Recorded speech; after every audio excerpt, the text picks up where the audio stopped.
My name is Sarah Johnson. Until just a few months ago, I would have introduced myself as a 38-year-old ordinary housewife. But now, my life is in the midst of a major change. Our family lives in a quiet residential area in the suburbs of Boston. My husband, Michael, is 40 and works at a local advertising agency. We've been together since college and got married right after graduation. Our son, Jacob, is 8 years old. He's an energetic and curious little boy. And now, I'm pregnant with our second child. There are just 3 months left until the due date. We know it's going to be a boy, and he's already very much a part of our family. I used to work as a fitness instructor at the local community center. I loved exercising and found fulfillment in supporting people's health. But when I found out about this pregnancy, everything changed rapidly. The first few weeks were smooth. My morning sickness was mild, and I thought I could continue working.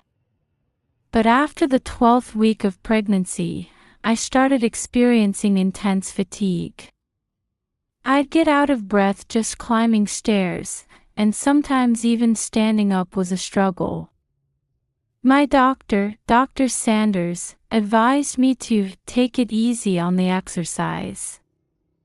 But as a fitness instructor, there were many situations where I had to move my body. In the end, I decided to quit my job at 16 weeks of pregnancy. As I spent more time at home, I began to notice changes in Michael. He had never shown much interest in housework before, but suddenly he started cleaning and cooking diligently. At first, I was even touched by his smile when he said, "I'm thinking about your condition." But at the same time, I started to feel an indescribable sense of unease. When I ate the food Michael prepared, I increasingly experienced heartburn and dizziness. I thought, maybe it's because of the pregnancy, but something still didn't feel right. In the midst of all this, Jacob started saying strange things. He'd say, "The baby in mommy's tummy is talking to me." At first, I laughed it off as a child's vivid imagination, but gradually, seeing Jacob's serious expression, I began to feel that something significant might be happening. And so, an unsettling atmosphere slowly crept into my once ordinary daily life. The incident at the park that day would change everything. It was a mild, sunny autumn day, the first we'd had in a while. Jacob had been begging to go to the park since morning, so I thought it might be a good change of pace for me too, and we decided to visit Oakwood Park nearby. Michael wasn't home because of work, but before we left, he said, "Sarah, I baked some cookies for you guys. Eat them at the park." He left a Tupperware neatly filled with chocolate chip cookies. His thoughtfulness lately has really been a big help. When we got to the park, Jacob immediately ran towards the playground equipment.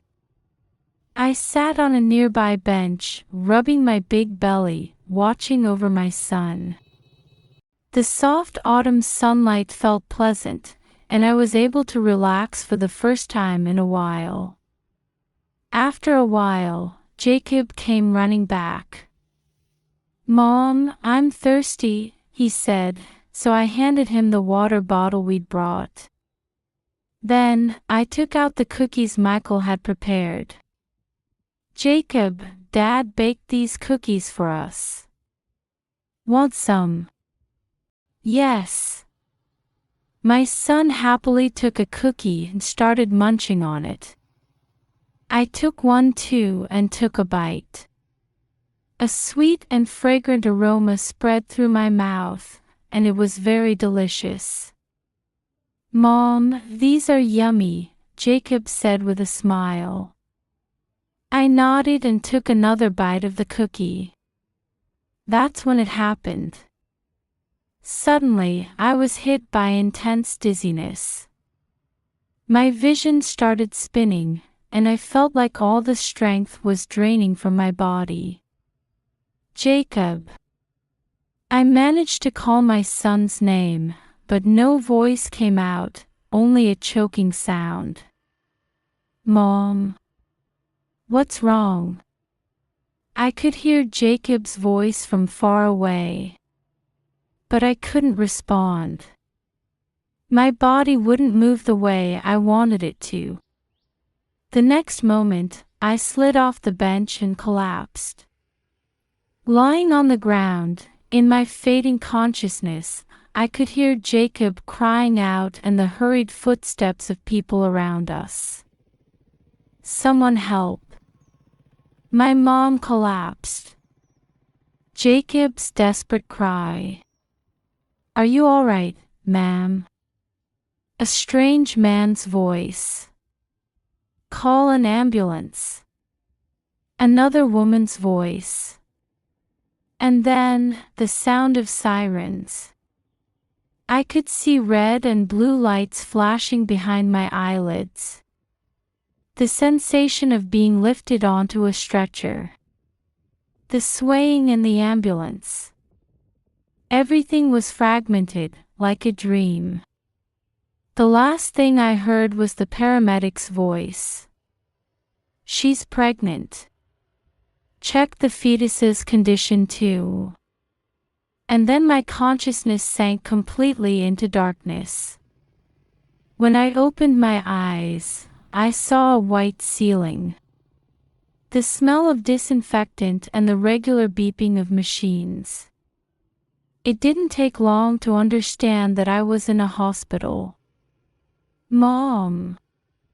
I turned my face towards the familiar voice, and Jacob was holding my hand with tears in his eyes.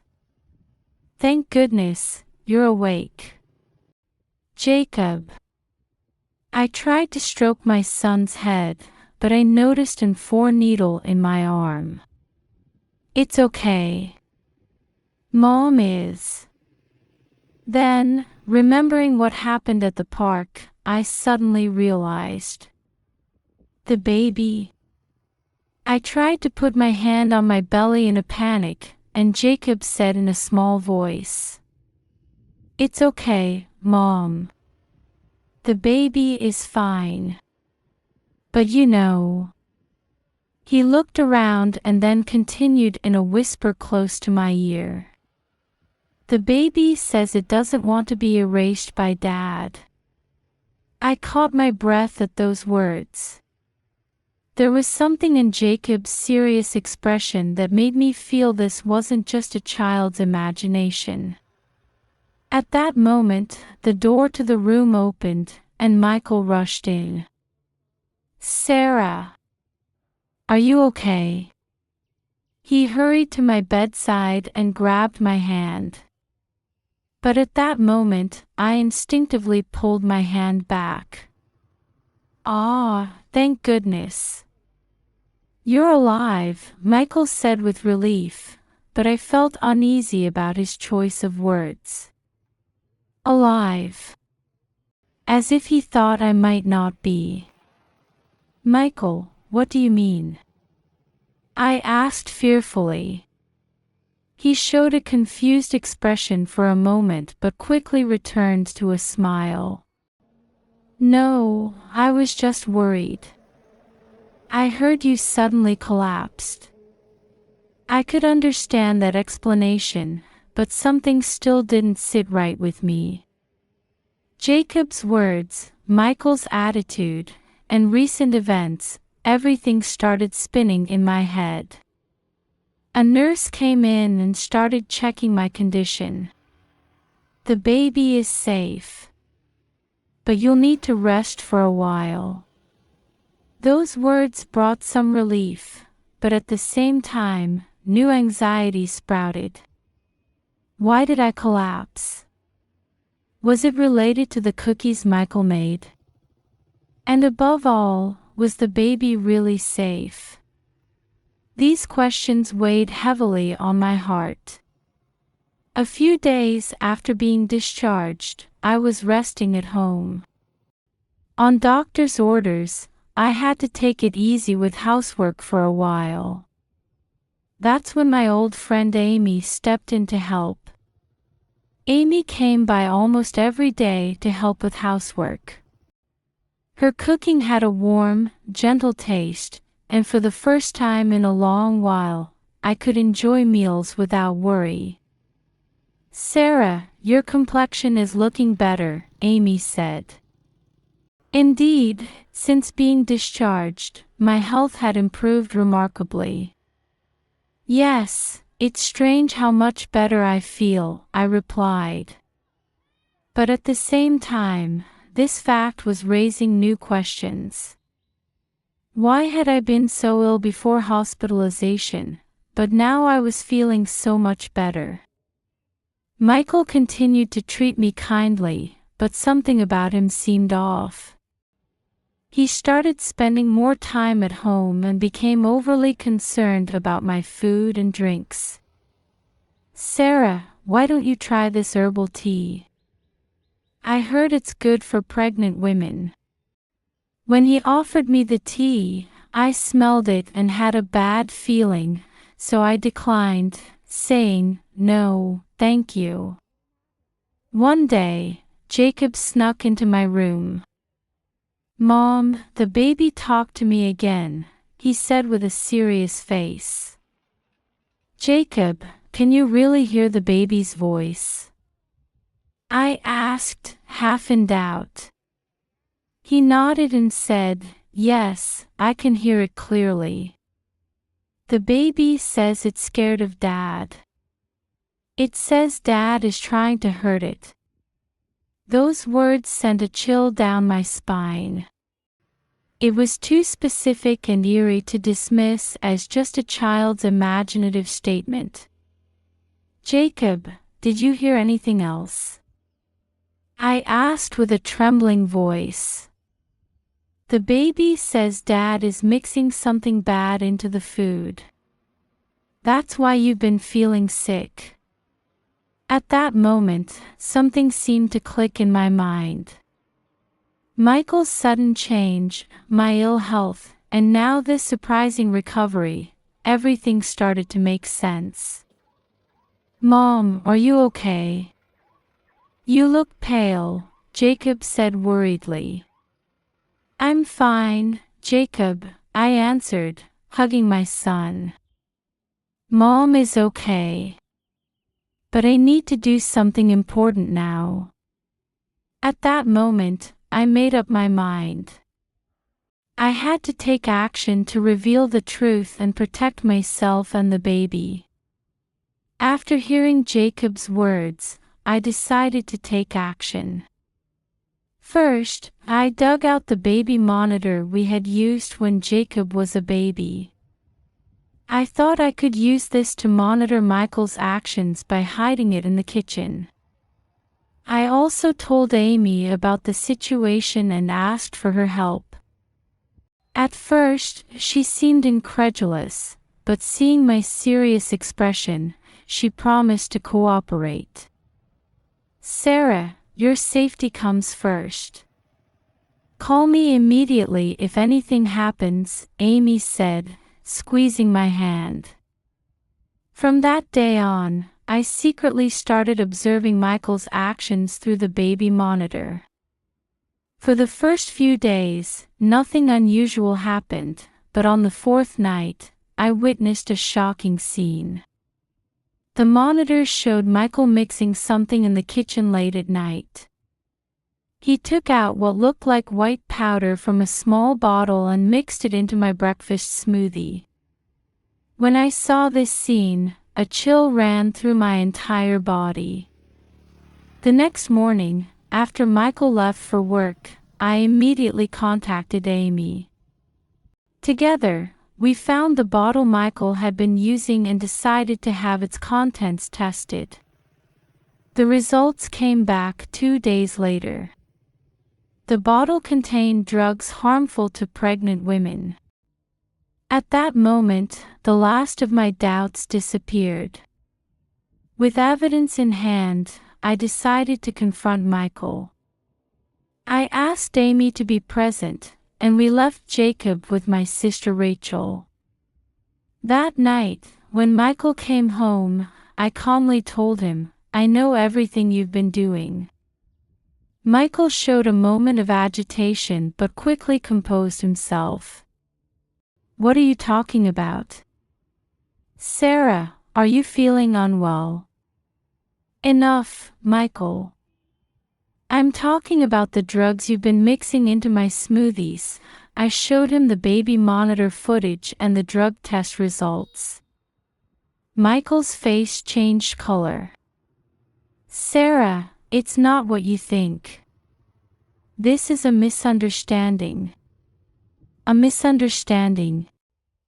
When you were trying to kill me and the baby?" My voice trembled. At that moment, Michael's attitude completely changed.